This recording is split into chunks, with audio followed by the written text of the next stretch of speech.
Hello everyone, कैसे भाई आप सभी। आप सबका वेलकम है। मैथ्स बाय विकास सर, आपके अपने परिवार मैथ के लिए आए हम। एस्टेट का पेपर बेटा बहुत नज़दीक आ गया। थोड़ी सी मेरी तबीयत खराब हो गई थी दोस्तों, तो उस तबीयत के चलते थोड़ा सा मैं वीडियो के लिए डिले हूँ। थोड़ा सा नहीं, शायद ज़्यादा ही डिले हूँ। बट जैसा कि आपके सामने थंबनेल डाला गया कि 10 नंबर आपके इस वीडियो के अंदर आपके पास पहुँच जाएंगे। कोशिश करूंगा मैं, मेरी तरफ से पूरी 100% कोशिश करूंगा। अगर कोशिश अच्छी लगे तो जरूर बताना कि किस प्रकार से कोशिश होगी। मैं बता दूं कि इस वीडियो के अंदर हम करेंगे क्या, इंपॉर्टेंट टॉपिक के सिलेक्टेड इंपॉर्टेंट जो टॉपिक है उनमें से सिलेक्टेड जो हर बार क्वेश्चन पूछता है, उन सभी क्वेश्चन के लिए मैं यहाँ पे तुम्हें एक बेसिक आउटलाइन जो है वो बता दूंगा कि इस प्रकार से होगी। ठीक है। और ऐसा मेरा मानना है, ऐसा मेरा एक्सपीरियंस है, अनुभव है कि ये चीज़ें एस्टेट में आपके पेपर में जब आप पेपर दोगे कल तो आपके सामने जरूर ये चीज़ें मिलें। ऐसा वीडियो से पहले ही मेरी तरफ से आप सबको ऑल द बेस्ट पेपर के लिए। बहुत बहुत आपके लिए, आपका जरूर अच्छा पेपर होगा, बढ़िया होगा, मेहनत करके आप खूब गए होंगे। ठीक है, ज़्यादा समय वेस्ट नहीं करते हैं आप लोगों का। पहला जो टॉपिक मैं आप लोगों के लिए करवाता हूं वो कराता हूं मैं लीनियर इक्वेशन वाला। लीनियर इक्वेशन वाला, ठीक है। सबसे पहली बात तो इक्वेशन क्या होती है ना। एक बेसिक क्वेश्चन जो अपना बनता है, और बेसिक क्वेश्चन ज्यादा आप बहुत सोच के समझ के जाइए यहाँ पे, क्योंकि बेसिक क्वेश्चन ज्यादा पूछा। अगर कोई इक्वेशन ए एक्स प्लस में बी वाई और बराबर है कि सी की फॉर्म में लिखी गई है, इसको हम क्या बोलेंगे, इक्वेशन बोलते हैं। ये लीनियर कब होती है, जब इसकी जो डिग्री है वो किसके बराबर हो जाए, 1 के बराबर हो जाए। जो इसकी डिग्री है वो किसके बराबर हो जाए, 1 के बराबर हो जाए। ये इसकी लीनियर इक्वेशन होती है। ठीक है भाई, इसकी डिग्री 1 के बराबर मेरी बन जाती है। एक्स प्लस में बी वाई की वैल्यू किसके बराबर दे रखी है, सी के बराबर दे रखी है, तो ये इसकी डिग्री 1 के बराबर बन जाती है। अगर यही डिग्री 2 बन जाए, यही डिग्री अगर 2 बन जाए तो इसको हम बोलते हैं पोलिनोमियल। क्या बोलते हैं, पोलिनोमियल, है ना। अगर 3 बन जाए तो फिर क्यूबिक पोलिनोमियल बोल देते हैं हम इसको, एक्स का स्क्वायर प्लस में बी वाई। अच्छा, ऐसा क्वेश्चन आया हुआ है कि स्टैंडर्ड फॉर्म बताइए एक पोलिनोमियल की, एक्स का स्क्वायर प्लस में बी वाई प्लस में सी किसके बराबर है, या बराबर है सी किसके बराबर होगा, ये 0 के बराबर होगा। ये जो एक्स का है, ए बी सी, है ना, ये आपके क्या बोले जाते हैं, कोफिशियंट बोले जाते हैं। क्या बोले जाते हैं, कोएफिशिएंट बोले जाते हैं ये वाले आपके। तो आपको एक तो फैक्टराइजेशन आना चाहिए, प्लस में लीनियर इक्वेशन की स्टैंडर्ड फॉर्म आनी चाहिए कि एक्स प्लस में बी वाई किसके बराबर है, सी के बराबर है। डिग्री क्या, जो आपकी डिग्री दे रखी है ये क्या होती है, हाईएस्ट पावर को ही डिग्री बोलते हैं बेटा। हाईएस्ट पावर को ही क्या बोलते हैं, डिग्री बोलते हैं, है ना भाई। हाईएस्ट पावर को डिग्री बोलते हैं। मैं इधर लिख दूं 2x प्लस में 4y बराबर है 5 के, तो ये एक लीनियर इक्वेशन है। ये कैसी इक्वेशन है, लीनियर इक्वेशन है। तो ये वाले आपके लिए लीनियर इक्वेशन रह। जब आपकी डिग्री 2 बन जाएगी तो आपके लिए क्या बन जाएगा, पोलिनोमियल बन जाएगा। तो यहां से आपके लिए बेसिक चीज, इसको आप ध्यान में रखना। इससे और ज्यादा आपके लिए चीजें क्या सकती है, तो आपने पढ़ा होगा 10th क्लास के अंदर वो पैराबोला वाला कॉन्सेप्ट आता है, वो जीरोज वाला जो एक कॉन्सेप्ट आता है। एक तो वहां से चीजें बनती है हमारी, है ना। और दूसरी हमारी चीजें कहां से बनती हैं, देखिए आप लोग, जो आपकी लीनियर इक्वेशन होती है, ये जो आपकी लीनियर इक्वेशन होती है, ये ग्राफ के ऊपर क्या की जाती है, रिप्रेजेंट की जाती है, ग्राफ के ऊपर शो की जाती है इन इक्वेशन की। और इन्हीं के लिए आपको सबसे पहले क्वाड्रेटिक इक्वेशन के लिए, सॉरी, क्या सीखना पड़ेगा, फैक्टराइजेशन सीखना पड़ेगा। फैक्टराइजेशन किसके लिए सीखना पड़ेगा, जब आपके पास क्वाड्रेटिक इक्वेशन दे रखी हो। क्वाड्रेटिक इक्वेशन पॉलिनोमियल के अंदर आते हैं क्वाड्रेटिक इक्वेशन जिसकी हाईएस्ट डिग्री 2 के बराबर बन जाए। एग्जांपल के लिए मैं इधर लिख देता हूं भाई, मैंने लिखा 4x का स्क्वायर और प्लस में मैंने लिख दिया 5x, और प्लस में ये किसके बराबर है, मैं मान लो 2 के बराबर बोल रहा हूं, 0 के बराबर है। तो इस प्रकार से जब भी आपके पास कोई इक्वेशन दी गई है तो ये इक्वेशन किसके अंदर आ जाती है, आपके लिए क्वाड्रेटिक इक्वेशन के अंदर ये वैल्यू आपकी बन जाती है। 4x का स्क्वायर प्लस में 5x। यहां से क्वेश्चन क्या क्या आते हैं, एक तो तुम्हें फैक्टराइजेशन आना चाहिए। पहली बात तुम्हें क्या आना चाहिए, फैक्टराइजेशन आना चाहिए। ax का स्क्वायर प्लस में by प्लस में c बराबर है 0 के। This is the standard form of equation. ये किसी भी इक्वेशन की स्टैंडर्ड फॉर्म होती है बेटा। पहले वाले का और थर्ड वाले का क्या चाहिए, तुम्हें प्रोडक्ट चाहिए होता है। फर्स्ट वाले का और थर्ड वाले का प्रोडक्ट, बीच वाले के दो पार्ट ऐसे तोड़ो, बीच वाले के दो पार्ट ऐसे तोड़ो कि जो इनके प्रोडक्ट के बराबर आ जाए। यहां से आपके पास क्या निकल के आते हैं, इसकी जीरोज निकल के आती हैं। क्या निकल के आते हैं, इसके रूट्स निकल के आते हैं, जिनको हम बोलते हैं फैक्टर। अब जो फैक्टर मेरे निकल के आए, अगर इन फैक्टर को मैं जीरोज के बराबर रख देता हूं, अगर मैं इन फैक्टर को 0 के बराबर रख देता हूं, एग्जांपल के लिए मैं मान लूं कि किसी इक्वेशन के x माइनस 1 x प्लस में 2, ये दो फैक्टर निकल के आ गए, तो मैं इसको भी 0 के बराबर रख दूं, इसको भी 0 के बराबर रख दूं, तो एक x की वैल्यू 1 निकल के आई, x की वैल्यू -2, तो मेरे ये क्या निकल के आ गए, यहाँ पे 0 निकल के आ गए। एग्जाम्पल के तौर पर थोड़ा सा फास्टली मैं इन चीजों को बताने लग रहा हूँ आपको, एग्जाम से बिल्कुल पहले। एक फैक्टर वाली चीज अपने दिमाग में आप लेके चलना। दूसरी बात, आप जीरो निकालने के लिए क्या करोगे, इन फैक्टर को जीरो के बराबर रख दोगे, आपके पास क्या आ जाएंगे, जीरो आ जाएंगे। यहाँ पे एक छोटा सा कॉन्सेप्ट और आता है, इसके साथ स्टार बना लेना आप, sum of zeros and product of zeros,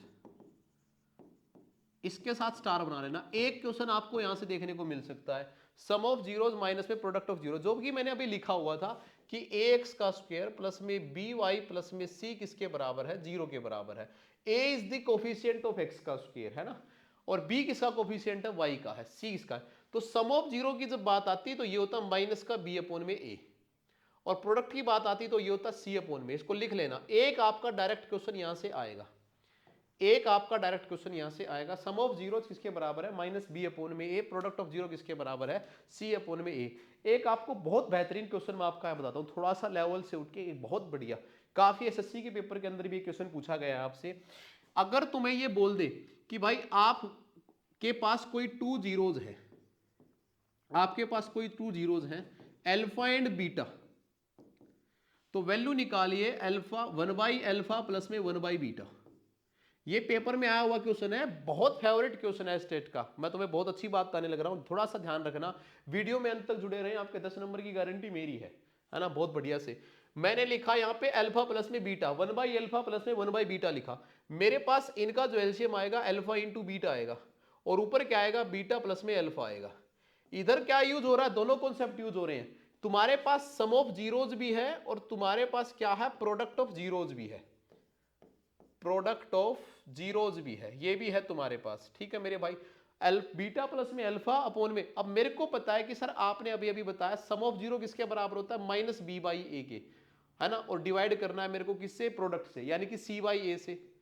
तो माइनस बी बाई ए, जब तुम्हारा डिवाइड साइन मल्टीप्लाई में चेंज होगा तो किस में होगा, ए अपोन में सी के, तो क्या आएगा, माइनस का बी अपोन सी। इसको, इस कॉन्सेप्ट को लिख ले, ये आ सकता है पेपर के अंदर, बहुत बार पूछा गया इन्होंने, 1 अल्फा प्लस में 1 बीटा का सम क्या होगा। तो मेरे पास इनका प्रोडक्ट डिवाइड हो जाएगा अल्फा प्लस में बीटा, जो कि डायरेक्ट लिख सकते हो तुम, इक्वेशन कोई दे रखी है, तुम डायरेक्ट से आंसर क्या लिख दोगे, सर माइनस बी अपॉन सी, आपका क्या बन जाएगा, मेरा आंसर बन जाएगा। तो एक यहां से आ सकता है सम ऑफ जीरोज और प्रोडक्ट ऑफ जीरोज से, ठीक है भाई।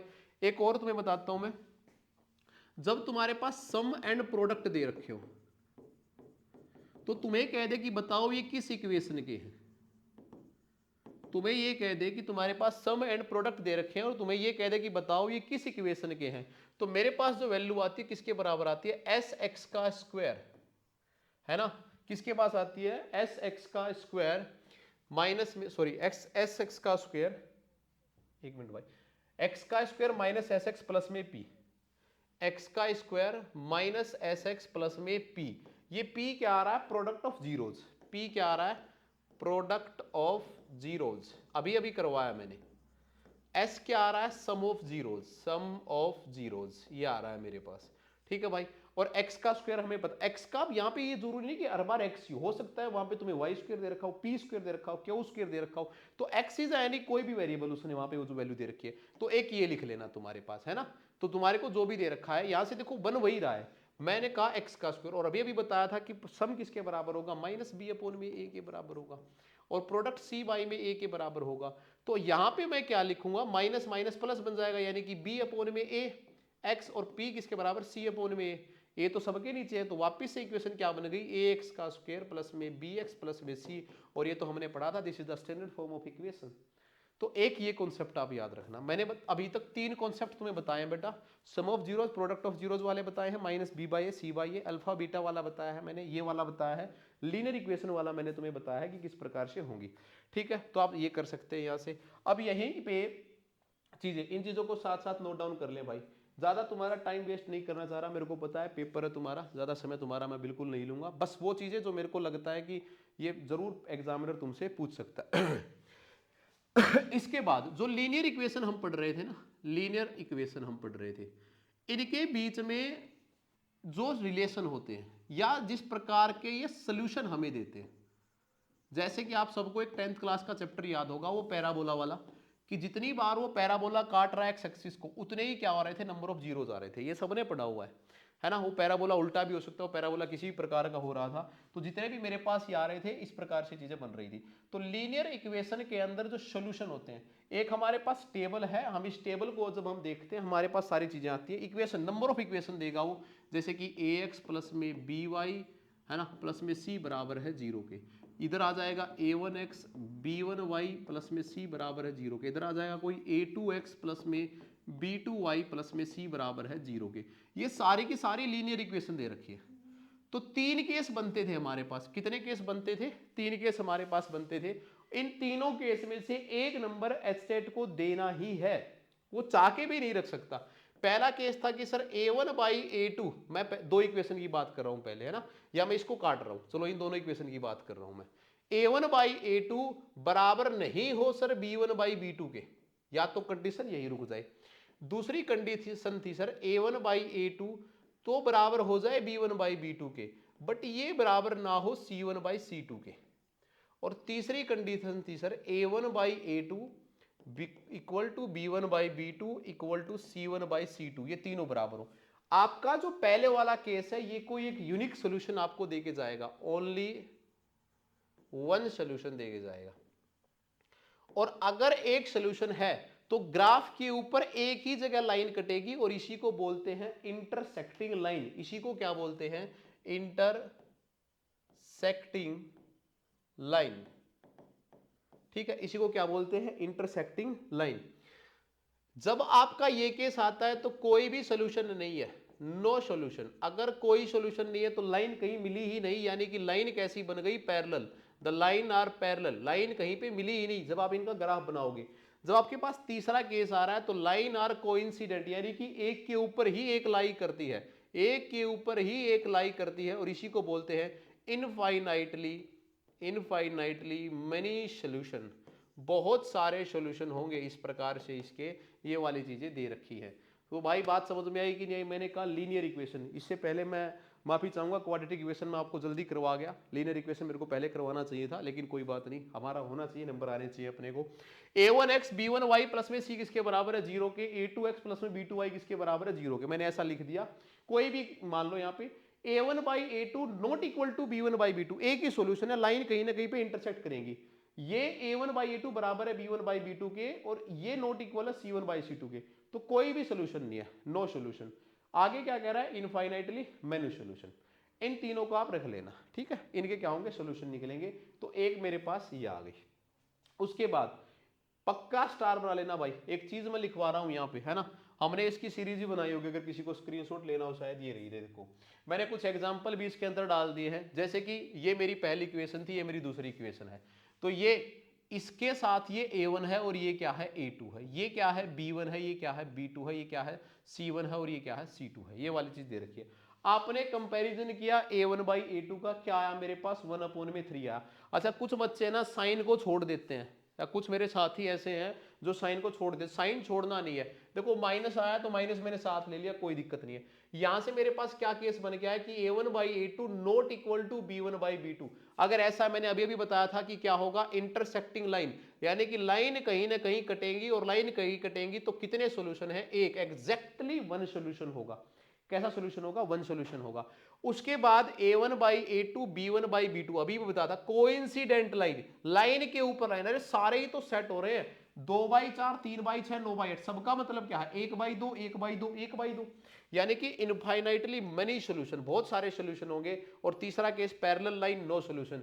मैं यहां पे लिख के दे रहा हूं कि आपके पेपर के अंदर क्वेश्चन मिलेगा इस एक चार्ट में से, स्क्रीनशॉट रख लो इसका, मिलेगा भाई, पक्का मिलेगा, याद अच्छी बात है, कोई बात नहीं है, ठीक है। आगे देखिए भाई, आप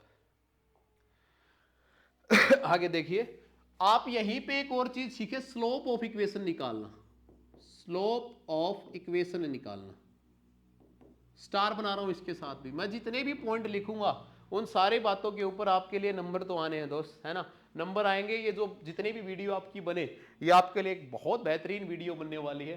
स्लोप का मतलब सबको पता है, वो टेंजेंट यानी कि स्लैंट हाइट पूछना चाह रहा है ना। अब यहाँ पे इक्वेशन की फॉर्म में पूछ रहा है, मैंने अभी अभी पढ़ाया था कि इक्वेशन की फॉर्म होती है ax प्लस में by प्लस में c बराबर है 0। स्लोप की इक्वेशन ये नहीं होती है, स्लोप की इक्वेशन लिख ले, स्लोप की इक्वेशन क्या होगी, y is equal to mx plus में c, this is the equation of slope. और what is slope, m is the slope, m किसके बराबर होगा, स्लोप के बराबर आएगा। मैंने मेरी वीडियो के अंदर क्वेश्चन करा भी रखा है स्लोप का, तो उसको भी आप जाके देख लीजिए। स्लोप किसके बराबर आएगा, m के बराबर आएगा। पहले तुम्हें इक्वेशन बनानी पड़ेगी y is equal to mx plus में c के बराबर, उसके बाद ये जो m निकल के आएगा ये क्या बनेगा, आपका स्लोप बनेगा। एक क्वेश्चन मैं तुम्हें एग्जांपल के तौर पे यहाँ पे करा देता हूँ, किसी को कोई दिक्कत ना हो। जैसे कि 4x प्लस में 3y, ये मान के चलो 5 के बराबर है, ठीक है। और तुम्हें एग्जामिनर कहेगी इसका स्लोप निकाल के लाओ, क्या होगा, तो स्लोप निकाल देंगे हम। तो मेरा जो 3y होगा वो किसके बराबर होगा, 5 माइनस में 4x के। तो मेरा जो y बराबर होगा वो 5 अपोन में 3 माइनस में 4 अपोन में 3x के। अब क्या तुम्हें ये इक्वेशन ऐसी नजर आ रही है, mx x के साथ लगा हुआ ही m होगा, और तुम्हें स्लोप में नेगेटिव साथ में उठाना है। माइनस को काफी छोड़ देते हैं, उसको छोड़ना नहीं है, माइनस को साथ उठाना है। तो माइनस साथ उठाने का मतलब मेरा जो m है वो किसके बराबर आ गया, -4/3 के। And this is my slope of my equation, यही मेरी इक्वेशन का क्या बन जाएगा मेरे दोस्त, स्लोप बन जाएगा। इतनी सी बात हमारी हो गई होगी, बिल्कुल है ना। इसी के अंदर मैं थोड़ी सी कोऑर्डिनेट ज्योमेट्री भी अपनी ऐड कर देता हूं, यहीं पे तुम्हें करा देता हूं, छोटे से 1-2 मिनट के अंदर सारे कॉन्सेप्ट मैं करा देता हूं। हमारे पास 2 एक्सिस वो देता है, जिसके ऊपर हम एक्सिस बनाते हैं उसको हम कार्टेशियन प्लेन बोलते हैं। क्या बोलते हैं मेरे भाई, कार्टेशियन प्लेन बोलते हैं, कार्टेशियन प्लेन बोलते हैं। वैसे 3D के अंदर तीसरा एक्सिस भी होता है जिसको जेड एक्सिस बोलते हैं। जो मेरे पास ये है इसको बोलेंगे वाई एक्सिस लॉन्गिट्यूड, और हॉरिजॉन्टल को मैं बोलूंगा एक्स एक्सिस। आएगा बेटा यहाँ से, ये जो मैं बोर्ड भरने लग रहा हूँ ना, यहाँ से एक क्वेश्चन आपके पास आएगा, आप देख लेना, ठीक है। सबसे पहली बात तो हमें क्वाड्रेंट पता होना चाहिए। ये पहला क्वाड्रेंट है, ये दूसरा क्वाड्रेंट है, ये तीसरा क्वाड्रेंट है, और ये चौथा क्वाड्रेंट है, फोर्थ क्वाड्रेंट है। हमेशा कभी भी पॉइंट लिखे जाते हैं तो किस फॉर्म में लिखे जाते हैं, एक्स और वाई की फॉर्म में लिखे जाते हैं। पहले हर बार एक्स की टर्म लिखी जाती है, उसके बाद किसकी टर्म लिखी जाती है, वाई की टर्म लिखी जाती है। एक्स एक्स वाली को बोलते हैं बेटा अबसीसा, इसको लिख लेना, क्या बोलते हैं, अबसीसा। और वाई वाली को बोलते हैं ऑर्डिनेट, और ये जब दोनों इकट्ठे हो जाएं इनको बोलते हैं कोऑर्डिनेट। एक्स वाली को बोलते हैं अबसीसा, वाई वाली को बोलते हैं ऑर्डिनेट, और जब दोनों लिखे जाएं तो क्या बोले जाएंगे, कोऑर्डिनेट। बीच में एक पॉइंट होता है जिसको बोलेंगे 0 एंड 0, जिसको बोला जाता है ओरिजिन। हमेशा हमारी नंबर लाइन के राइट साइड में पॉजिटिव नंबर होते हैं, 1 2 3 4 5, ऊपर भी पॉजिटिव होते हैं, 1 2 3 4 5, सबको पता है, -1 -2 -3 -4 -5, और यहाँ पे भी नेगेटिव, -1 -2 -3 -4 और माइनस का 5। आइए पहली बात पे, आपका जो पहला क्वाड्रेंट होगा एक्स एंड वाई दोनों पॉजिटिव होंगे, यानी कि एक्स और वाई लिख दिए मैंने यूं के यूं। आपका जो सेकंड क्वाड्रेंट होगा एक्स नेगेटिव होगा, वाई पॉजिटिव होगा, यानी कि -x एंड वाई होगा। आपका जो तीसरा क्वाड्रेंट होगा दोनों के दोनों का आपके क्या होंगे, नेगेटिव होंगे, -x एंड माइनस का y होगा। आपका जो फोर्थ क्वाड्रेंट होगा इसके अंदर आपका y क्या होगा, नेगेटिव, x क्या होगा, पॉजिटिव, तो x एंड माइनस का y। अब वो क्या करेगा, आपसे कोई भी एक पॉइंट दे देगा, जैसे एग्जांपल के लिए 3 और 4 दे दिया, बताओ कौन से क्वाड्रेंट में। तुम्हें पता है कि दोनों पॉजिटिव कहाँ है, एक्स एंड वाई। जिस कुछ बच्चों को जो ये याद नहीं रहती, एक चीज बताऊं, आमने सामने हमेशा उल्टे मिलेंगे तुम्हें। यहाँ पे दोनों पॉजिटिव है, यहाँ पे दोनों नेगेटिव है, पहला और तीसरा, ठीक है। यहाँ पे x नेगेटिव है तो x यहाँ पे क्या है, पॉजिटिव है। यहाँ पे y पॉजिटिव है तो यहाँ पे y क्या है, नेगेटिव है। आमने सामने ये क्या मिलेंगे, उल्टे मिलेंगे। इस चीज को आप क्या रखना, याद रख लेना मेरे भाई। 4 क्वाड्रेंट है, एक्स एक्सिस वाले को अबसीसा, वाई एक्सिस वाले को ऑर्डिनेट, दोनों को कोऑर्डिनेट, बीच में ओरिजिन, और आपके लिए चारों क्वाड्रेंट मैंने यहाँ पे बना दिए हैं। यहां से एक छोटा सा क्वेश्चन और निकल के आता है, इसको मैं यहां लिख रहा हूं, ठीक है, इसको लिख लेना। और ये बहुत बार तुम देखते हो कि तुम फंसते हो इस क्वेश्चन के अंदर। कभी भी अगर तुम्हारा x 0 के बराबर आ जाए दोस्त, तो ये इक्वेशन होगी y एक्सिस की, y एक्सिस का इक्वेशन होगा, y एक्सिस की डिनोशन होगी ये, ठीक है। और कभी भी अगर तुम्हारा y आ जाए 0 के बराबर, तो ये x एक्सिस की डिनोशन होगी, ये x एक्सिस वाली क्या मिलेगी, इक्वेशन मिलेगी। इस चीज को याद रखना, ये दोनों पॉइंट लिख लेना। अगर तुम्हारा x 0 के बराबर आ रहा है तो इक्वेशन कैसी जाएगी, y के ऊपर जाएगी। अगर y 0 के बराबर आ रहा है तो इक्वेशन किसकी जाएगी, x एक्सिस के ऊपर जाएगी। अब कुछ के मन में हो सर दोनों 0 हो, तो दोनों 0 जाते ही ओरिजिन के ऊपर रुक जाएगी, वो कहीं नहीं जाने वाली, ठीक है मेरे भाई। तो मैंने ये चीज तुम्हें बहुत जल्दी से कराने की कोशिश की है। किस प्रकार से हमने क्या निकाला, सम ऑफ जीरोस निकाले हैं। हाँ, और हमने प्रोडक्ट ऑफ जीरो निकाला है, इक्वेशन बनाई है, लाइन इंटरसेक्टिंग होगी किस प्रकार से होंगी ये हमने किया है, लीनियर इक्वेशन की चीजें हमने की है, एक्स एक्सिस और वाई एक्सिस का हमने कॉन्सेप्ट करना सीखा है। यहीं पे अगर मैंने इसको चला दिया है तो एक और बहुत बड़ा कॉन्सेप्ट लो, एक और बहुत बड़ा कॉन्सेप्ट लो, दिल थाम के बैठो, पेपर में कल क्वेश्चन मिलेगा तुम्हें। देखिए भाई यहाँ पे मैं लिखता हूँ कोलिनियर पॉइंट, स्क्रीनशॉट ले लेना भाई पेपर के अंदर, और पेपर देने के बाद मेरे को बताना कि सर क्या मेरी वीडियो से आपको कोई फायदा हुआ, एक नंबर का भी हुआ तो भी मेरे को खुशी होगी यार। कोलिनियर पॉइंट, पहले अब ये चीज समझाने का नहीं है कि कोलिनियर पॉइंट क्या होते हैं, कैसे होते हैं। कोलिनियर पॉइंट वो देगा तुम्हें कि या तो तुम्हें ये दे देगा कि प्रूव करो कोलिनियर है या नहीं है, ज्यादातर चांस ये है कि वो कोई भी पॉइंट दे देगा, उनमें से किसी एक को के रख देगा और बोलेगा कि इस के की वैल्यू निकाल के लाओ। तो कभी भी अगर कोलिनियर है तो डी किसके बराबर आएगा, जीरो के। डी का मतलब डिस्क्रिमिनेंट किसके बराबर आएगा, जीरो के। डिस्क्रिमिनेंट का अब दो तरीके से बच्चे निकालते हैं, या तो मैट्रिक्स मेथड निकालते हैं, या अपने को रटा रटाया होता है। क्या रटा रटाया होता है अपने पास भाई, x1 इंटू में y2 माइनस y3 प्लस में x2 इंटू में y3 माइनस में y1 प्लस में x3 इन y माइनस में y2, ये किसके बराबर आ जाए, जीरो के। अगर ये जीरो के बराबर आ जाए that mean the point are collinear, अगर जीरो के बराबर ना आए तो कोलिनियर पॉइंट नहीं है। इसको भी आप लिख लेना कि ये होगा।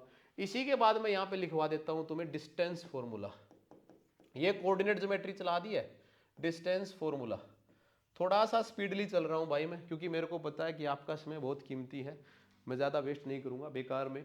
तो डिस्टेंस फॉर्मूले का मतलब है हमारे पास कोई भी पॉइंट हो x1 y1 और ये मेरे पास हो x2 y2, ठीक है।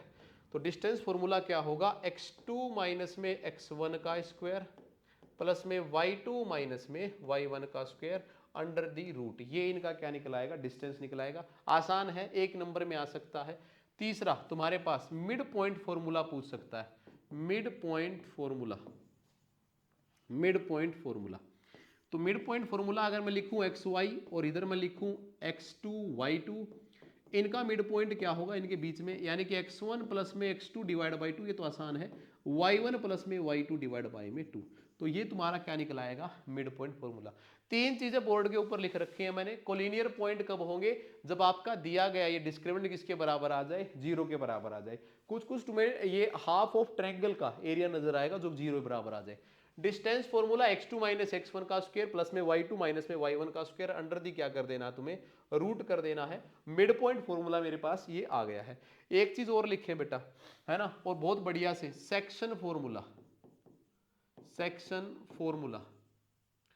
सेक्शन फॉर्मूले का मतलब क्या होगा दोस्त, कि एक कोई पॉइंट है वो लाइन को किस रेशियो में काटने लग रहा है। अब दो तरीके से होते हैं, इंटरनली और एक्सटर्नली, है ना। तो आप ये देखिए, अगर तुम्हारे पास केस ये है x1 y1 और ये दे रखा है x2 y2 और रेशियो बना दे m रेशियो में n, m रेशियो n।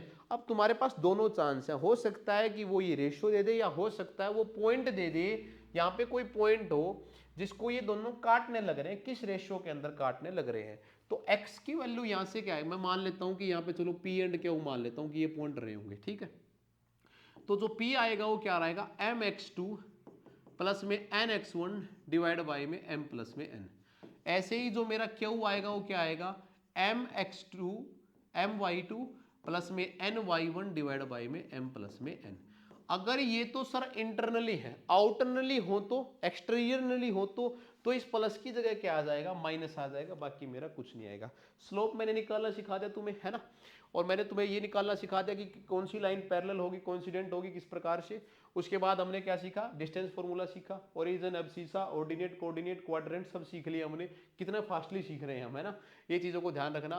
और कोलिनियर पॉइंट वाला कॉन्सेप्ट याद रखना बेटा। मेरे को पता नहीं अंदर से गट फीलिंग हर बार आती है कि कोलिनियर पॉइंट डालता है पेपर के अंदर, क्योंकि ना उसमें एक लंबा प्रोसेस है, तो कहीं ना कहीं हम छोटी सी गलती कर देते हैं, माइनस प्लस के अंदर कोई हम गड़बड़ कर देते हैं।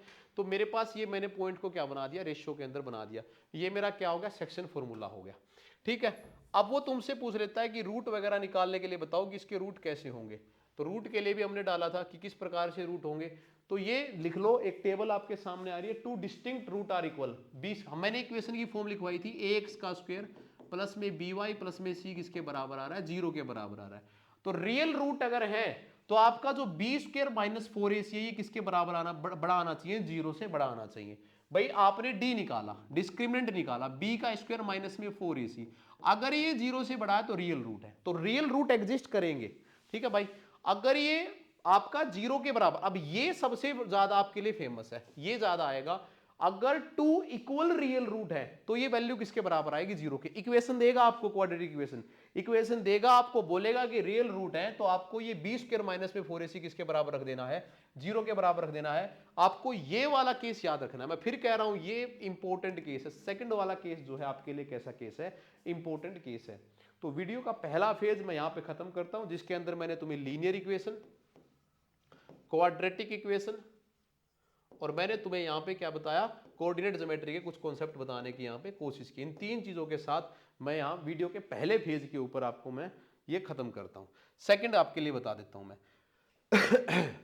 जो बच्चे आपके लिए एचटेट की, या जो मेरे साथी है ना, बच्चे तो क्या कहूंगा, साथी कहूंगा भाई, है ना, थोड़ी आदत हो जाती पढ़ा पढ़ा के, तो जो साथी यहाँ पे एचटेट की तैयारी करे, एक चीज मेरी ध्यान से समझे, जैसे कि आपका परसेंटेज आ गया, P&L आ गया, ठीक है, एवरेज का एक कोई क्वेश्चन आ गया आपके लिए, इस प्रकार से आ गया, एसटीडी का, स्पीड टाइम एंड डिस्टेंस का आ गया आपके लिए, एसआई और सीआई का क्वेश्चन आ गया आपके लिए। इन चीजों के लिए मैंने ऑलमोस्ट, इस चैप्टर की तो मैं कह नहीं सकता, बाकी इन 5 चैप्टरों की मैंने वीडियो बना रखी है चैनल के ऊपर, आप जाकर डाल दो, बेसिक देख लो, टाइम वेस्ट ना करो आप उसके ऊपर, बेसिकली आने चाहिए। और शायद मेरे को ना ऐसा लगता है कि एचटेट, कुछ जो टीचर साथ साथ एचटेट का पेपर देते हैं, उनका एचटेट ना होने का एक बड़ा कारण ये है कि कॉम्पिटिटिव एग्जाम के कुछ क्वेश्चन को पूछ लिया जाना, क्योंकि हमारा टच छूट जाता है यहाँ से, हमारी जो चीजें हैं वो यहाँ से हट जाती है, क्योंकि हम डेली यूज में जो पढ़ाते हैं बच्चों को, बुक्स पढ़ाते हैं, वो HBSC CBSE जो भी पैटर्न की हम पढ़ाने लग रहे हो, वो कॉम्पिटिटिव अप्रोच के जो क्वेश्चन डालता है ना, वो 5 7 6 8 क्वेश्चन जो वो डालता है, वो बहुत जबरदस्त वाले डालता है। ठीक है, इसी बीच मेरे को एक क्वेश्चन और याद आ रहा है, और इस क्वेश्चन को मैं जरूर लिखवाऊंगा भाई, चलो मैं ये आपको स्टैटिक्स के अंदर बता दूंगा चाहे फिर, ठीक है। तो इन चीजों को आप वहां पे कर लेना। अब सबसे बड़ी बात आती है आपके लिए कि सर ट्रिग्नोमेट्री, ये डराने वाली चीज आपको लगती है कि ट्रिग्नोमेट्री हो, बेसिकली ट्रिग्नोमेट्री आप करके जाओ, कोई बड़े लेवल की ट्रिग्नोमेट्री आप ना करके जाओ, है ना। तो बेसिकली ट्रिग्नोमेट्री आपको आनी चाहिए सबसे पहले कि sir sine theta, cos theta और टेंजेंट थीटा, इन सब की फॉर्मेशन कहां से हुई है, एक राइट एंगल ट्रायंगल से हुई है। जब मैं साइन की बात करता हूं तो ये किसके बराबर आती है, P/H के बराबर, यानी परपेंडिकुलर अपोन में हाइपोटेन्यूज।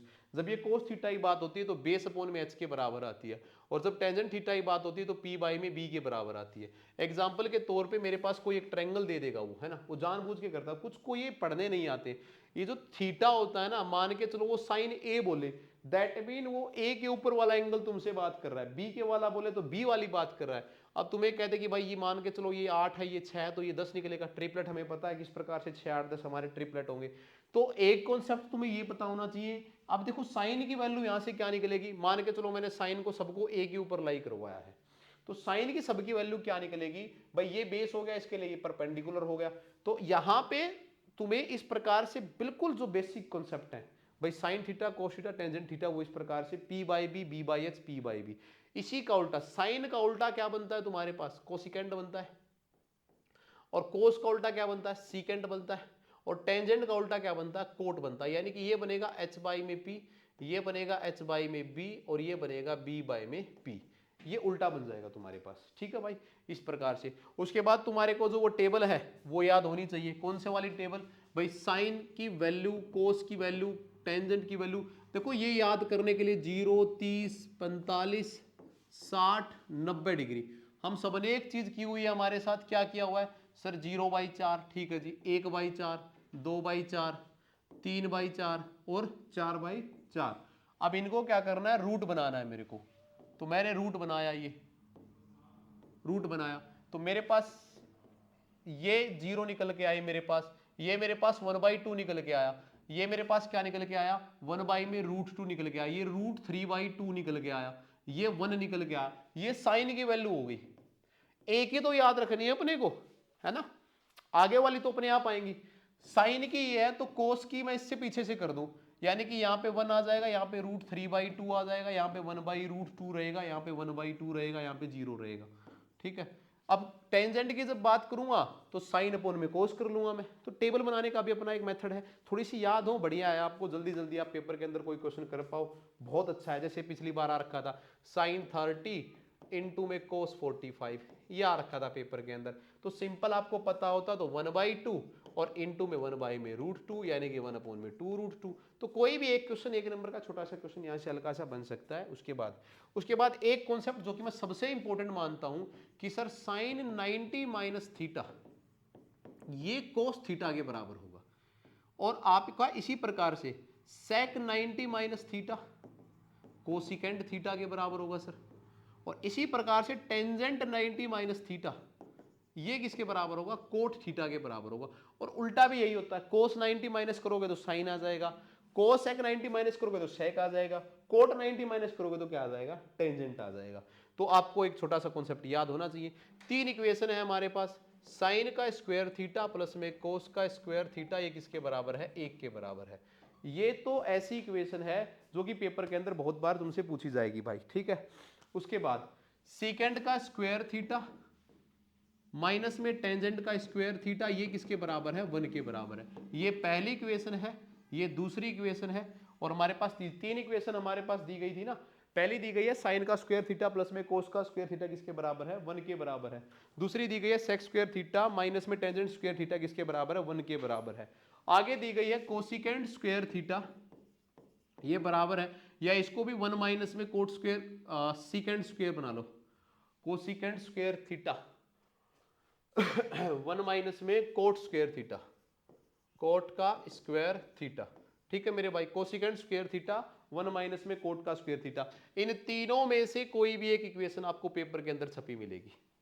रिलेशन याद रख लेना, सबसे ज्यादा ये आती है, और पेपर के अंदर सबसे ज्यादा ये आती है तुम्हारे पास। बेसिकली तुम्हें बता दूं मैं, तो ट्रिग्नोमेट्री का इतना छोटा सा ज्ञान होना चाहिए, बहुत कोई बड़ा सा वास्ट नॉलेज ना हो लेवल 2 के लिए तो कोई दिक्कत नहीं है, ठीक है भाई। ये हमारा एक टॉपिक और हुआ। इसके बाद ट्रिग्नोमेट्री से आगे जब हम चलते हैं तो हमारे पास एपीजीपी के फॉर्मूले में याद होने चाहिए अर्थमेटिक प्रोग्रेशन के लिए।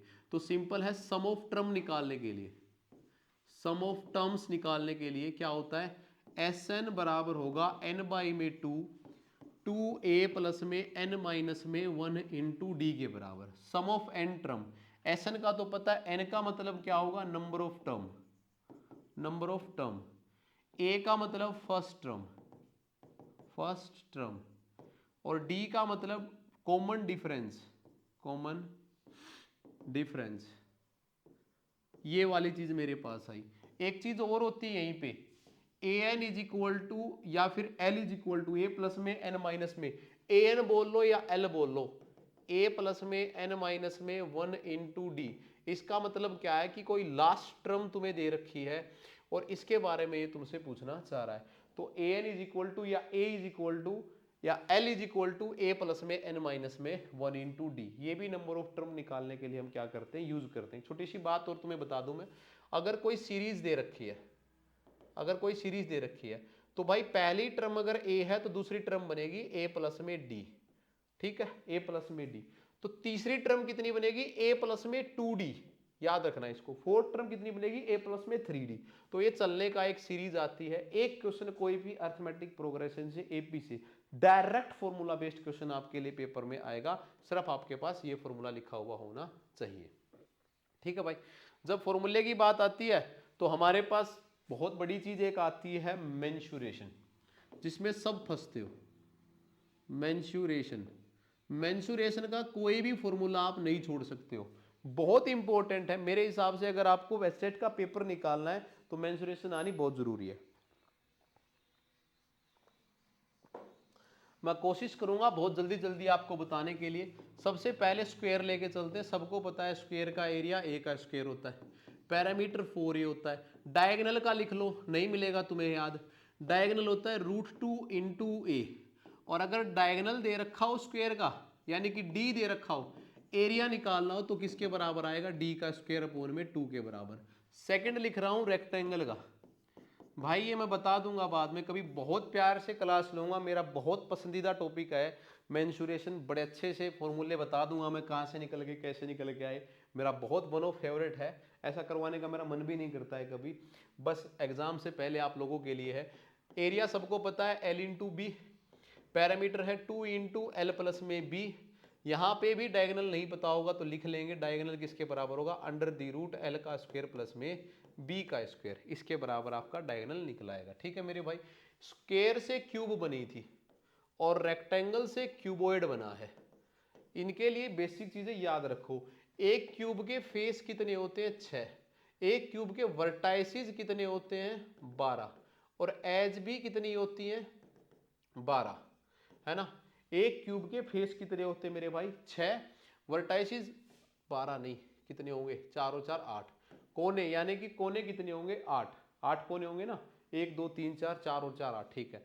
इसी प्रकार से क्यूब का होता है, फेस कितने होंगे, 6, वर्टाइसिस कितनी होंगी, 8, और एज कितने होंगे, 12। इन चीजों को ध्यान में रखना। अच्छा, क्यूब का जो एरिया होता है वो किसके बराबर होता है मेरे भाई, 6a का स्क्वायर। ये ts से है, दोनों लिखवा रहा हूं। cs से होगा 4a स्क्वायर। इन दोनों में फर्क क्या होता है, कवर्ड सरफेस एरिया का मतलब कवरिंग होती है, और टोटल सरफेस एरिया का मतलब ऊपर और नीचे, यानी कि 2 फेस और ऐड हो गए, 4 थे अब 2 हो गए 6, यानी कि ts से तो 6 के बराबर।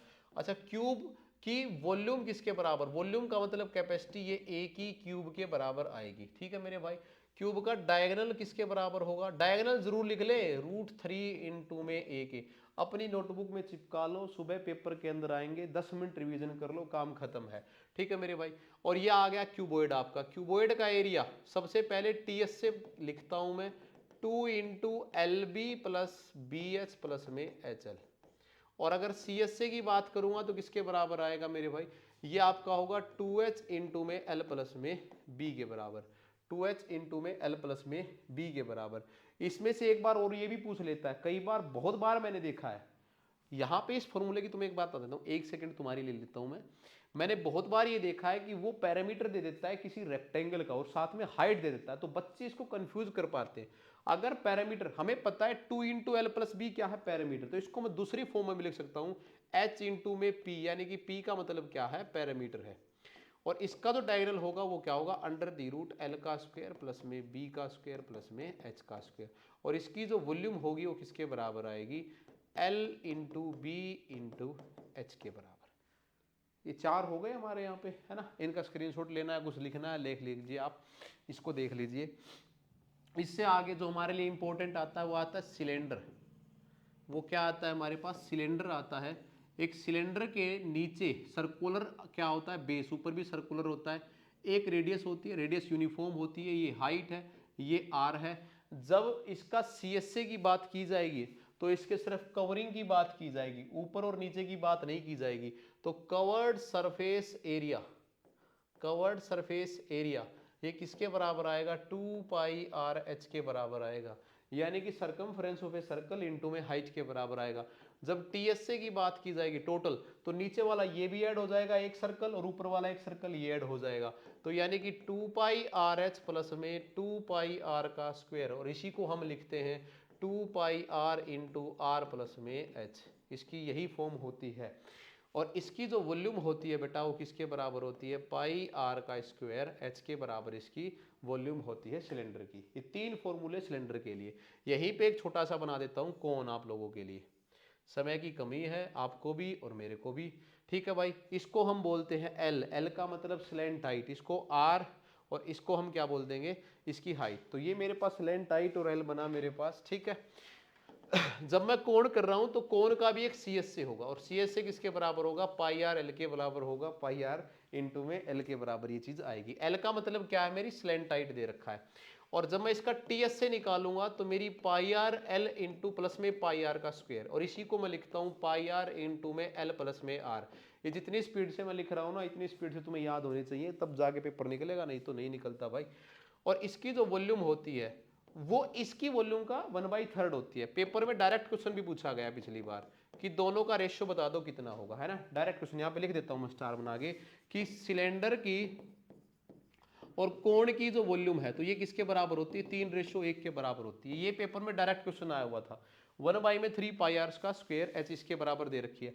एल अगर निकालनी है तो एल आर का स्क्वायर प्लस में एच का स्क्वायर अंडर दी रूट होता है। अरे पाइथागोरस थ्योरम लगती है, कुछ नहीं लगता है ना। ये पेपर में एक बार आया हुआ था कि एक राइट एंगल ट्रायंगल को अगर ट्विस्ट किया जाए, उसकी एल्टीट्यूड के साथ घुमाया जाए तो कौन सी शेप मिलती है, हमें कोण मिलता है। ये राइट एंगल ट्रायंगल ही होती है एक्चुअली। हमने इसको इसकी साइड के साथ, इसको इसकी साइड के साथ ट्विस्ट किया और हमारे पास एक सर्कुलर बेस आ गया, हमारे को क्या मिल गया, एक कोण मिल गया, कोनिकल हैट हो गई, हैप्पी बर्थडे हो गया हमारा। नेक्स्ट देखिए मेरे भाई उसके बाद आता है स्फीयर। स्फीयर का मतलब गोला। स्फीयर और सर्कल में एक ही फर्क होता है, स्फीयर एक 3D शेप होती है और सर्कल एक 2D शेप होती है। स्फीयर का जो टीएस से, इसका सीएस से नहीं होता, 4 पाई में आर का स्क्वायर होता है और इसकी जो वॉल्यूम होती है वो किसके बराबर, 4/3 पाई आर क्यूब के बराबर आती है। ठीक है भाई। अब आता है हेमिस्फीयर, यानी कि स्फीयर को काट दिया है ना, कटोरे जैसी शेप आती है बिल्कुल इस प्रकार से, या आपने काट दिया, या आपका आ गया हेमिस्फीयर। तो इसका जो सीएस से होता है, इसमें एग्जामिनर इसको पूछता है और पूछने का कारण बताऊंगा मैं क्यों पूछता है। इसका जो सीएस से होता है वो इसका आधा होता है 2 पाई आर स्क्वायर, बिल्कुल सही बात है। लेकिन जैसे ही इसका टीएस से आता है तो बच्चे गड़बड़ कराते 2 पाई आर स्क्वायर ना मेरे भाई, ये पाई आर स्क्वायर और ऐड होके ये क्या बन जाता है 3 पाई आर स्क्वायर। और इसकी जो वॉल्यूम होती है वो किसके बराबर होती है, 4/3 पाई आर की क्यूब के बराबर। ये हेमिस्फीयर की वॉल्यूम आती है मेरे भाई। ये चीजें आपने लिख ली होंगी, स्फीयर भी करा दिया, हेमिस्फीयर भी करा दिया मेरे पास, और क्या हो गया, सिलेंडर करा दिया, कोन करा दिया हमने। ठीक है। एक चीज और यहाँ पे कुछ बच्चों को ट्रायंगल के अंदर बड़ा डाउट रहता है कि ट्रायंगल के अंदर से क्या आना है। ट्रायंगल के अंदर से, तो ट्रायंगल के सबसे पहले तो तुम्हें तीनों पार्ट पता होने चाहिए भाई। स्केलन ट्रायंगल किसको बोलते हैं, आइसोसेलेस किसको बोलते हैं, और इक्विलेटरल किसको बोलते हैं। ये तीनों, एक ऐसी ट्रायंगल जिसकी तीनों की तीनों साइड अलग अलग हो उसको क्या बोलते हैं, स्केलन ट्रायंगल। दो एक साथ हो तो आइसोसेलेस। समद्विबाहु त्रिभुज हिंदी वाले, इक्विलेटरल ट्रायंगल का मतलब समबाहु त्रिभुज, सारी की सारी साइड उसकी क्या हो, बराबर की बराबर रही हो। तो ट्रायंगल का पैरामीटर तो लिखवाने की जरूरत है नहीं मेरे को। ट्रायंगल का अगर इक्विलेटरल ट्रायंगल का एरिया पूछता है, इक्विलेटरल ट्रायंगल का एरिया पूछता है तो ये किसके बराबर होगा, √3/4 इंटू में ए के स्क्वायर के बराबर आएगा। और अगर मेरे पास इक्विलेटरल ट्रायंगल की हाइट पूछना चाह रहा है, वो क्या पूछना चाह रहा है, इक्विलेटरल ट्रायंगल की, इक्विलेटरल ट्रायंगल की एच पूछना चाह रहा है तो ये होती है √3/2 इंटू ए। एच की वैल्यू किसके बराबर होगी, √3/2 इंटू में ए के बराबर आपकी आएगी। यहीं पे अगर ट्रायंगल राइट एंगल ट्रायंगल है, राइट एंगल ट्रायंगल है तो एरिया निकल जाता है simply half into base into height. अब जो मेरे कुछ साथी हैं वो कहते हैं कि सर हमें पता नहीं चलता कि ये ट्रायंगल राइट एंगल ट्रायंगल है या कैसी ट्रायंगल है। बेटा जो ट्रिपलेट को फॉलो कर जाए वो राइट एंगल ट्रायंगल होगी। ट्रिपलेट का मतलब होता है पाइथागोरस को फॉलो कर जाए। पाइथागोरस सबने रट रखी है, पी का स्क्वायर प्लस में बी का स्क्वायर किसके बराबर आ जाए, एच का स्क्वायर।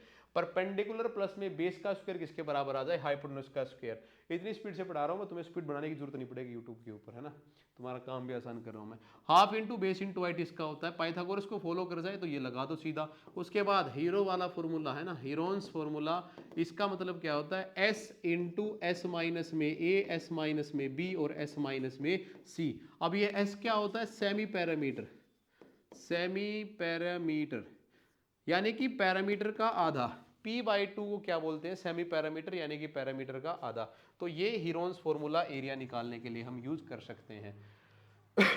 ठीक है भाई। अगर ट्रायंगल का एरिया तुमसे पूछना चाह रहा है और कोऑर्डिनेट दे रखे हैं, यानी कि कोऑर्डिनेट ज्योमेट्री के अंदर ट्रायंगल का एरिया क्या होगा वो और लिख लो एक बार। कोऑर्डिनेट ज्योमेट्री के अंदर मान के चलो x1 y1 दे रखा है एक पॉइंट, x2 y2 दे रखा है दूसरा पॉइंट, और तीसरा दे रखा है x3 y3, है ना। अब तुमसे कहे कि इसका एरिया निकाल के बताओ क्या होगा, तो इसका एरिया अगर तुमसे पूछना चाह रहा है तो क्या आएगा मेरे भाई, x1 इंटू में हाफ, ये मैंने तुम्हें कोलिनियर पॉइंट वाला जो बताया था ना, सिमिलर तुम्हारे को यहां पे आना है, हाफ x1 इंटू में, और कुछ नहीं है, हम सिर्फ क्या यूज कर रहे हैं इसके लिए, फॉर्मूला यूज कर रहे हैं, x1 इंटू में y2 माइनस में y3 प्लस में। अब इसका एरिया वेरिया बनाओगे तुम, इसको ऊपर सर्कल रूट करके इसका क्या बनाना पड़ेगा, तुम्हें स्क्वायर बनाना पड़ेगा। तो ऐसा भी हो सकता है तुम्हारे पास तीनों क्या दे दे, तुम्हें वर्टाइसिस दे दे किसी ट्रायंगल के, और ट्रायंगल से क्या निकलवाना लग जाए, तुम्हें एरिया निकलवाना लग जाए। तो मेरे हिसाब से ये चीजें हमारे को हो गई हैं। एक चीज जो कि पेपर के अंदर बहुत अच्छे से पूछता है, उसको मैं बहुत अच्छे से तुम्हें बता भी देता हूं। सर्कल बहुत इंपॉर्टेंट है। सर्कल यानी कि वृत्त, ये बहुत इंपॉर्टेंट है। और वृत्त से छोटे छोटे कॉन्सेप्ट ज्यादा पूछे जाते हैं, सर्कल से बहुत छोटे छोटे कॉन्सेप्ट ज्यादा पूछे जाते हैं। जैसे कि मैं यहां से सारे कॉन्सेप्ट कराने की तुम्हें कोशिश करूंगा। भाई मैंने एक सर्कल बना लिया मेरे पास, ऐसा सर्कल क्यों बनाए हम, थोड़ी सी टेक्नोलॉजी का सहायता लेते हैं हम। यहाँ से कहाँ आएगा सर्कल,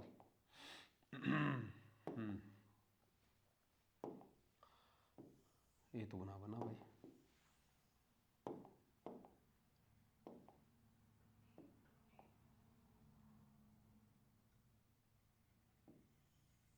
बना, ये तो और ही तरीके का बन गया, 3D में बन गया हमारे वाला। चलो इसको यूं ही रखते हैं। ये मेरे पास एक सर्कल बना, एक शेप बनी मेरे पास, 3D के अंदर हमने बना दी, ज़्यादा यूज कर ली। देखो सबको पता है कि ये वाली चीज़ मेरे पास क्या होती है, आर, यानी कि रेडियस। एक यूनिफॉर्मली लेंथ होती है पूरे सर्कल के अंदर, जिसको हम रेडियस बोलते हैं। रेडियस सबके अंदर क्या रहती है, बराबर रहती है। जो चीज़ें हमें सीखनी है, एक सर्कमफ्रेंस से दूसरे सर्कमफ्रेंस वाली इस हर शेप को क्या बोलते हैं हम, कोर्ड बोलते हैं। क्या बोलते हैं बेटा, कोर्ड बोलते हैं। और यहीं पे जो आपकी लॉन्गेस्ट कोर्ड होती है, इसको बोलते हैं हम डायमीटर। क्या बोलते हैं, डायामीटर। और डायमीटर 2r के बराबर होता है, सबसे बड़ी कोर्ड। इस कोर्ड की एक ही कंडीशन है, कंडीशन क्या है कि ये कोर्ड कहाँ से जानी चाहिए, सेंटर से पास होके जानी चाहिए, एक ही। अब ऐसी कितनी, अब पेपर में आ जाए कितने डायमीटर होंगे, बहुत सारे। कितनी रेडियस होंगी, इनफाइनाइटली होंगी, हमें कोई दिक्कत नहीं है। तो इस प्रकार से ये जो सर्कमफ्रेंस है, सर्कमफ्रेंस को मीट कर रही है, काट नहीं रही है। ध्यान से सुनना, कहीं पे भी ये काट नहीं रही है, क्या कर रही है मेरे भाई, मीट कर रही है सिर्फ। तो इसको क्या बोलेंगे हम, कोर्ड बोलेंगे। अगर सर काट दे तो, जैसे कि मैं अब इसको बना रहा हूं, अगर इसने काट दिया, यहां से इसने काट दिया, इसको बोलेंगे सीकेंट। क्या बोलेंगे इसको, सीकेंट बोलेंगे, अगर काट दिया। अच्छा सर, अगर कोई सर्कल से बाहर लाइन आई इस प्रकार से और ये इसको टच करके चली गई, तो इसको क्या बोलेंगे, टेंजेंट। मैं बता रहा हूं, एक क्वेश्चन आप यहां पे आप पाएंगे अपना। टेंजेंट एक आउटर लाइन होती है जो कि सर्कल को सिर्फ टच करके किसी एक वन पॉइंट के ऊपर इसकी बाउंड्री को टच करके इससे बाहर निकल जाए, दैट इज टेंजेंट। अगर अंदर की कोई कोड अगर काट दे, क्रॉस कर दे, that is what is called secant. तो इन दोनों के अंदर डिफरेंस होता है। एक चीज तुम्हें और बता दूं आज मैं, इस चीज को याद रखना, पिछले साल पेपर में पूछा गया था। आपकी जो कभी भी टेंजेंट होगा, इससे रेडियस की तरफ आने वाला एंगल हमेशा कितने डिग्री का होता है, 90 डिग्री का।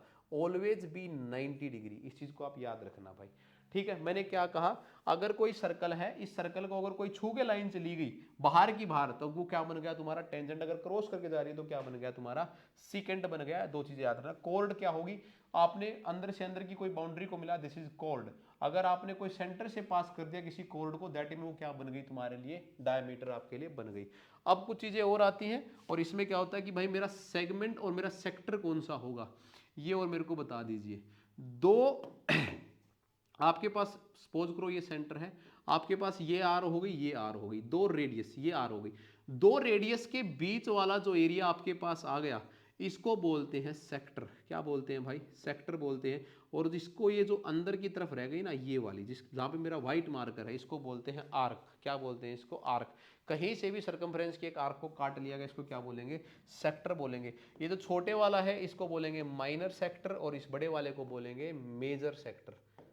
सबको पता है कि सर्कल का एरिया क्या होता है, पाई आर स्क्वायर, लेकिन सेक्टर का एरिया क्या होगा, ये पेपर में पूछा जा रहा है, जरूर पूछा जा रहा है। पाई आर का स्क्वायर थीटा अपॉन में 360 डिग्री, यानी कि कितने डिग्री का थीटा बना रहा है, यहाँ पे कितने डिग्री का एंगल बन रहा है। इस चीज को आप नोटिस करो, इस चीज को आप देखो, तो आपके लिए चीजें बन जाएंगी।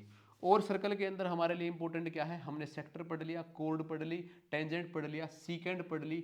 इस चीज को देखिए मेरे भाई, कभी भी आपके अगर आपने सेमी सर्कल में से कोई एंगल बना दिया और आपने बनाया हुआ एंगल, तो ये हमेशा एंगल कितने डिग्री का बनेगा, 90 डिग्री का। तो अगली भी बात लिख लीजिए कि सेमी सर्कल पे बनने वाला एंगल हमेशा कितने डिग्री का होगा, 90 डिग्री का होगा। और क्या चीजें होंगी, आपने किसी भी कोर्ड को लिया और इस कोर्ड से आपने किसी भी सेगमेंट के ऊपर कोई एरिया बनाया, जैसे मैं बनाने लग रहा हूं, तो मैं कितने भी बना लूं यहाँ पे, मेरे सारे एंगल क्या रहेंगे, बराबर रहेंगे। Angle on the same segment, angle on the same segment, ये हमेशा किसके बराबर रहेंगे, आपके सेम रहेंगे। इन चीजों को आप याद रखना। तो सर्कल से छोटी सी बात आप यहां दे देखना, एक कॉन्सेप्ट जो कि मेरे काफी दिल के करीब है और पेपर वाले के भी काफी दिल के करीब है, शायद इसीलिए मेरे दिल के करीब है। आपके लिए कोई दिया गया और यहाँ पे मान के चलो कोई कोड दे दी गई उसके द्वारा, ठीक है। मैं मेरे ऑफलाइन वाले बच्चों को बहुत समझाता हूँ ये चीज़ें, तुम्हें भी समझा देता हूँ। यहाँ से सेंटर से मान के चलो कोई लाइन यहाँ पे डाली गई, सबको पता है कि ये कितनी होगी, आर होगी। इन दोनों तीनों चीज़ों के बीच में एक ही कॉन्सेप्ट होता है। कॉन्सेप्ट क्या होता है कि कभी भी सेंटर से डलने वाली चीज़ कॉर्ड के ऊपर एंगल बनाती है 90 डिग्री का। ये पहला कॉन्सेप्ट, यानी कि ट्रायंगल कैसी बन गई, राइट एंगल ट्रायंगल बन गई। ये हमेशा क्या होगी, आर होगी। और डलने वाली जो आपकी सेंटर से डलने वाले जो डी है, ये हमेशा कितने पार्ट में काटती, दो बराबर बराबर हिस्सों में काटती है। ये पेपर में बहुत पूछा जाता है। अगर ये पूरी 12 थी तो कितनी बन जाएगी, 6 बन जाएगी। और एग्जामिनर तुम्हें कह दे कि चलो भाई ये 8 है, तो रेडियस बताओ कितनी होगी, 10 हो जाएगी। कितनी हो जाएगी, 10 के बराबर बन जाएगी। क्लियर है कि नहीं है मेरे भाई? तो एक कॉन्सेप्ट कोड का यहां से भी आना होगा। उसके बाद अरे दो फॉर्मूले तुम और लिखो, क्योंकि दो क्वेश्चन यहां से तुम्हें और दिखने को मिलेंगे। एक तुम्हें पैरेललोग्राम से देखने को मिलेगा और एक तुम्हें रोम्बस को देखने को मिलेगा। ठीक है, एक पैरेललोग्राम से देखने को मिलेगा, एक रोम्बस को देखने मिलेगा। दोनों के जो डायगोनल है वो क्या करते हैं, बाइसेक्ट करते हैं। पैरेललोग्राम का जो एरिया होता है वो किसके बराबर होता है, बेस इनटू में हाइट के बराबर होता है। ठीक है, दो पैरेलल लाइन के बिटवीन होता है। रोम्बस का जो एरिया होता है वो half into d1 into d2 के बराबर होता है। ज्यादा चांस है रोम्बस के आने के लिए। क्यों ज्यादा चांस है, क्योंकि रोम्बस के जो डायगोनल है, पहली बात तो वो एक राइट एंगल ट्रायंगल को फॉर्म्ड करते हैं। डायगोनल किसको फॉर्म करते हैं, राइट एंगल ट्रायंगल। दूसरे बाइसेक्ट करते हैं each other, bisect each other, यानी कि दोनों के दोनों बराबर बराबर हिस्सों में काटते हैं। रोम्बस की सारी साइड इक्वल होती हैं, ऑल साइड्स आर इक्वल। और जो इसके डायगोनल होंगे, मैं जैसे एग्जांपल ले लूं, भाई एक रोम्बस था, अगर ये 12 का तो ये 6 में काट रहे हैं, अगर ये 16 का है तो ये 8 में काट रहे हैं, तो ये कितनी बन गई, 10 बन गई मेरे पास। अरे बात समझ में आई कि नहीं आई? तो रोम्बस से आपके लिए क्वेश्चन यहां से आ सकता है, हाफ इंटू में d1 इंटू में d2 के बराबर, ये वाली चीज पूछी जा सकती है आपसे। नेक्स्ट देखिए भाई, स्टैटिक्स से क्वेश्चन प्रोबेबिलिटी से आएगा। प्रोबेबिलिटी बिल्कुल आसान है, तो प्रोबेबिलिटी से भी बिल्कुल मत घबराना। एक ही चीज याद रखनी, किसी काम के होने की जो संभावना है वो किसके बराबर है, ई, और फेवरेबल आउटकम डिवाइड बाय में टोटल आउटकम, टोटल आउटकम। इन चीजों को आप याद रख के जाना। ठीक है, कॉइन वाले केस सबको पता है, अगर एक कॉइन है तो कितने आएंगी, 2। अगर 2 कॉइन है तो 2 की पावर बना दो। ठीक है, मान लो 2 कॉइन उछाले गए तो 2 की पावर बना दो, टोटल आउटकम कितने आ गए, 4। अगर 3 कॉइन उछाल रहा तो 2 की पावर 3 बना दो, कितने आ गए, 8। इसी प्रकार से मेरे पास डाइस वाले क्वेश्चन आते थे। एक डाइस है तो 6 की 1 पावर, यानी 6 केस। 2 डाइस है तो 6 की 2 पावर, 36 केस। और उसके बाद कार्ड वाले क्वेश्चन करके चले जाना भाई, 13 13 13 13 सारे कार्ड हैं ना, 4 उनमें से याद रखना, इनसे क्वेश्चन आपका बन जाता है। एक चीज का ध्यान रखना, प्रोबेबिलिटी हमेशा 0 से तो बड़ी होगी और 1 से क्या होगी, छोटी होगी। अगर किसी काम का होना निश्चित है तो उसकी प्रोबेबिलिटी 1 होगी, और अगर कोई काम अनसर्टेन है, यानी कि होना ही नहीं है, मैं तुम्हें कहूंगी सूर्य भाई पश्चिम दिशा से उगेगा, ऐसा क्या होगा, नहीं होगा, तो इसकी प्रोबेबिलिटी क्या बन जाएगी, 0।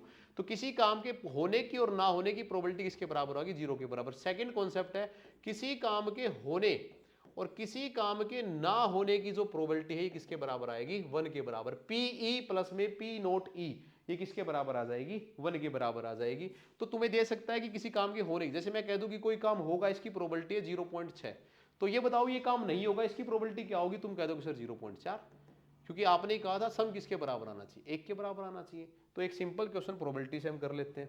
उसके बाद आती है स्टैटिक्स, यानी कि मीन, मोड और मीडियन। मीन, मोड, मीडियन, एक क्वेश्चन आपको यहां से देखने का मिलेगा। मीन का मतलब क्या होता है, एवरेज, यानी कि सम ऑफ ऑब्जर्वेशन डिवाइड बाय में, सम ऑफ ऑब्जर्वेशन डिवाइड बाय में number of observation, number of observation. ठीक है, ये मेरा क्या रहेगा, मीन रहेगा।